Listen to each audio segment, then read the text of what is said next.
The content in this magazine could contain references of topics and difficult subject matter that may be triggering. Please honor yourself, inner knowing, and proceed with whatever help or guidance you feel is intuitively aligned.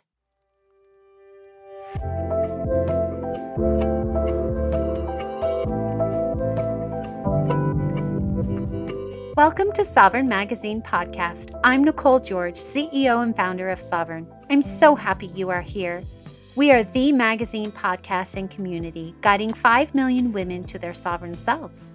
From heart-led conversations to magical meditations, our inspiring guests will show you how they can help you step into your sovereign self. Are you ready to listen to your inner voice and step into your power? Then keep listening to hear all of the intuitive messages meant for you today.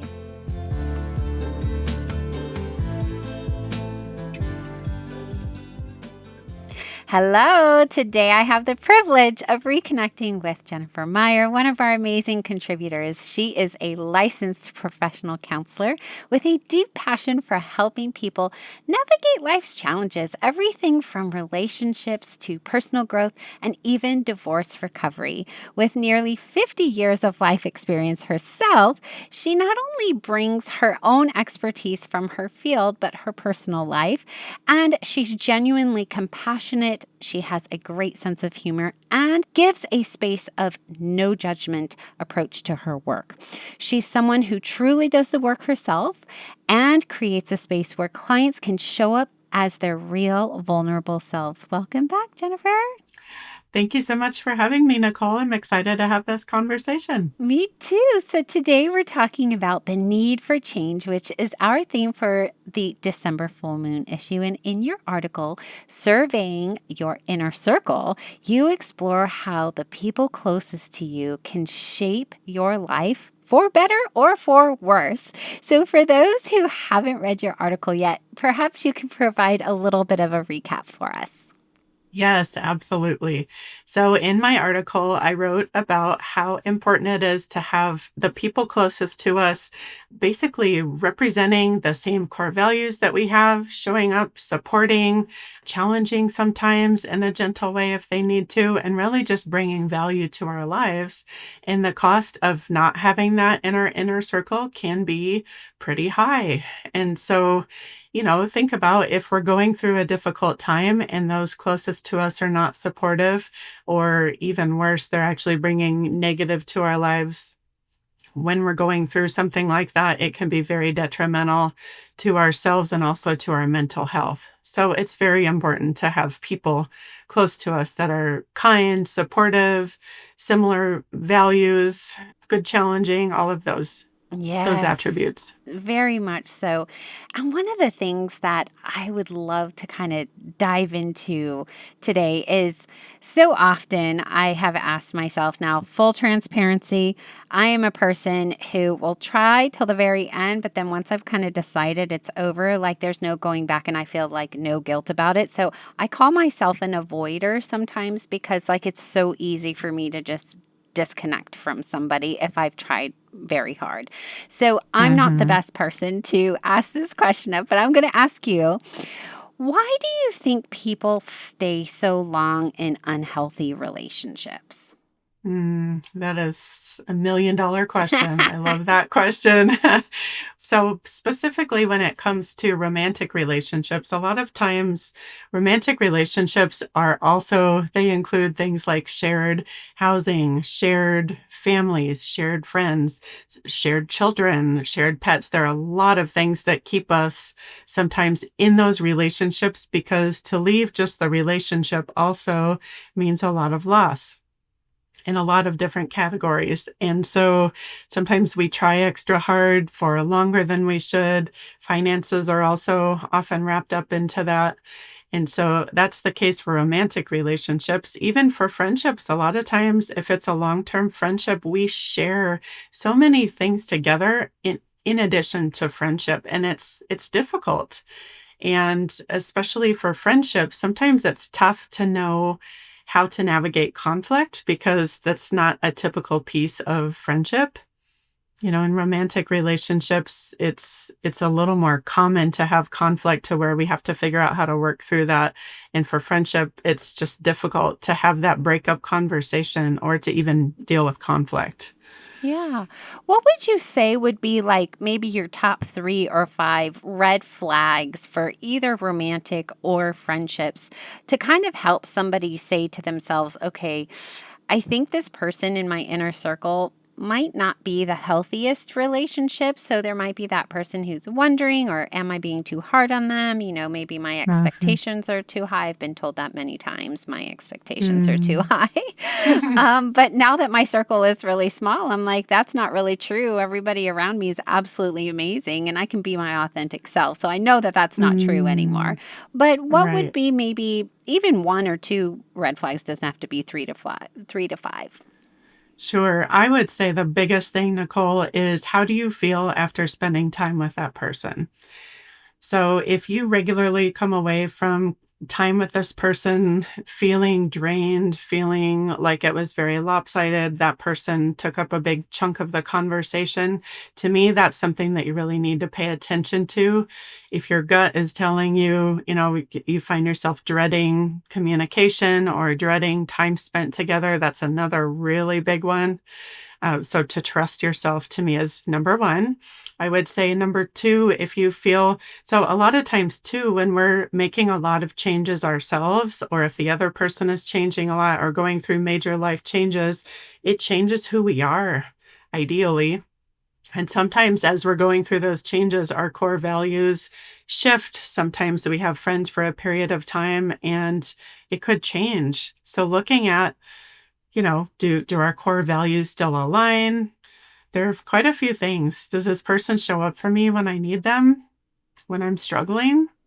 To me, those are the main things that really stand out. But number one, trust your gut and how you Yeah. feel. Yeah, I talked about this on a previous podcast that probably isn't out yet, but I'm going to mention it again. And I apologize for not remembering her name, but she was on Mel Robbins' podcast talking about friendships. And she said this one line, and I was like, oh, this just feels so good in my body that we almost go through a cycle every 7 years and we kind of lose friendships and family members because we are changing as people. And that felt so good in my body because her example was is you're not the same person you were in high school. So if you do have high school friends, great. But if you don't feel bad about yourself. That was kind of the gist of the conversation. And I Hmm. said to my husband, I came running up to him and I'm like, oh, honey, we're not weird. Like, we're not, because we've just lost so many friends, not Hmm. necessarily due to bad circumstances. They've just fallen away, Right. whatever we had kids, whatever they didn't have kids. But now we have this really small circle. And I'm like, we'll find new ones. Hmm. Yeah. Yes, it's so true. And if you think about the relationship terms, if you think about it in terms of a contract, that contract needs to be renewed in order to meet both needs as both people are changing. And a lot of times we don't do that and it just hits a crisis point. So if you're able to have conversation and you're able to meet those needs on both sides, that's great. Sometimes that just doesn't happen. Yeah. Oh, I love that. A relationship. We talk so much about soul contracts, similar Mhm. concept, but I've never thought about it in terms of like a friendship. So, one thing before we go into steps to your sovereign self, I want to touch on because I know we've touched on it in our other podcasts, but I really feel like it's a really important piece of what you always bring through in your work through sovereign is grief and how, these unhealthy connections, especially if we decide to let them go, can bring up some grief around, the difficult loss and how one might be able to handle that. Yes. So one of the things I absolutely love for grief is the goodbye letter. And so the goodbye letter entails a couple of different approaches, which is saying goodbye to the things that you're going to miss in that person, and also saying goodbye to the things that have basically led to needing to say goodbye. So it's a little bit grief and a little bit anger/frustrations, saying goodbye to all of those things. And that just helps with understanding why and also creating a sense of closure. Yeah. And if you want a more extended version of this goodbye letter in one of our previous episodes, can't remember which one on off the top of our head, but there is a whole explanation about how to do the goodbye letter and remembering what you originally loved about that person, which I thought was so, so beautiful. Inside the Sovereign community, you'll find more than a social platform. You'll find many private spaces led by women who walk the path with you. Like Abby from Canada, connect with her in her sacred space called Reclaimed and Rise. Step into the Maven Haven with Ebony from the UK, or join the Open Heart Collective with Bonnie from the US. These are just some of the soul sanctuaries curated by conscious women for conscious connection. Come find your space inside the Sovereign community today.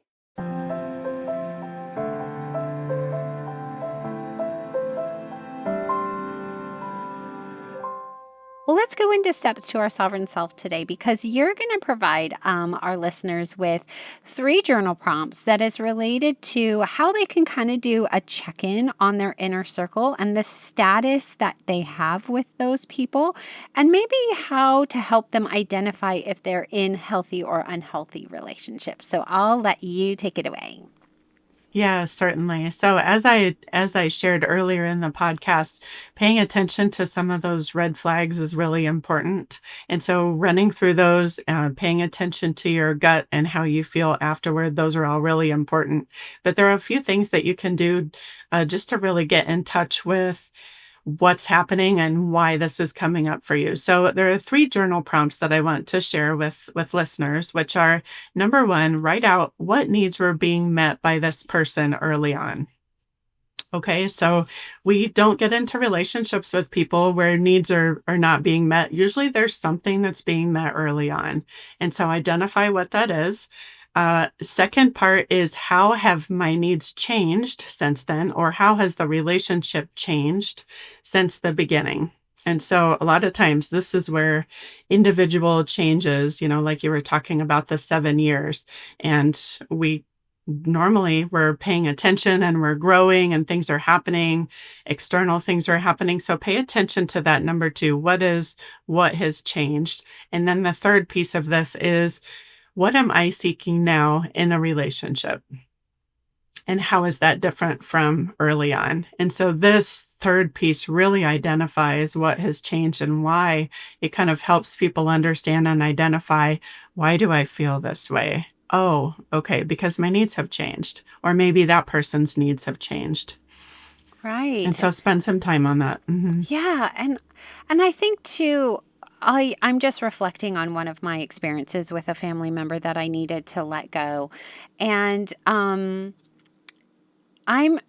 realizing that I never thought about it from the perspective of what their needs are as well.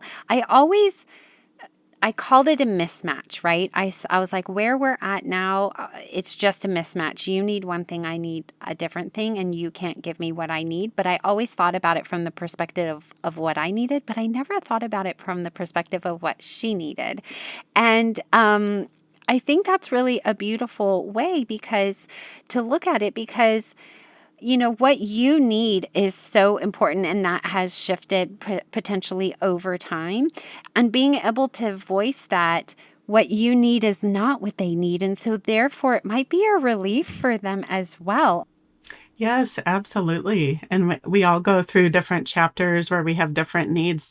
Sometimes it's not even about the relationship. It's just that we change, or we have less time to give to a friendship or relationship. And sometimes that alone just changes that dynamic to a point where we're not able to meet each other's needs anymore.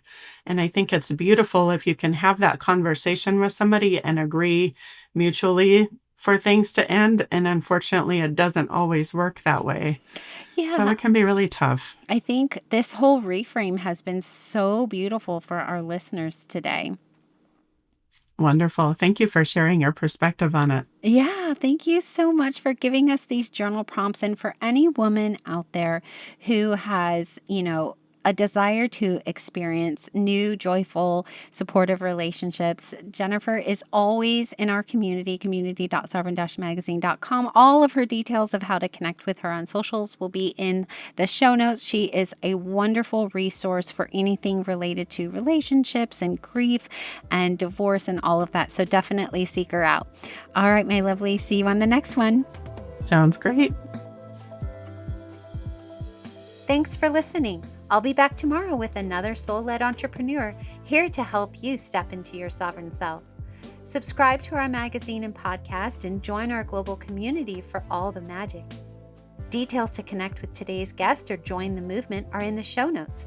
And if you enjoyed this episode, please leave a review. It helps us reach our goal of guiding 5 million women to self-sovereignty.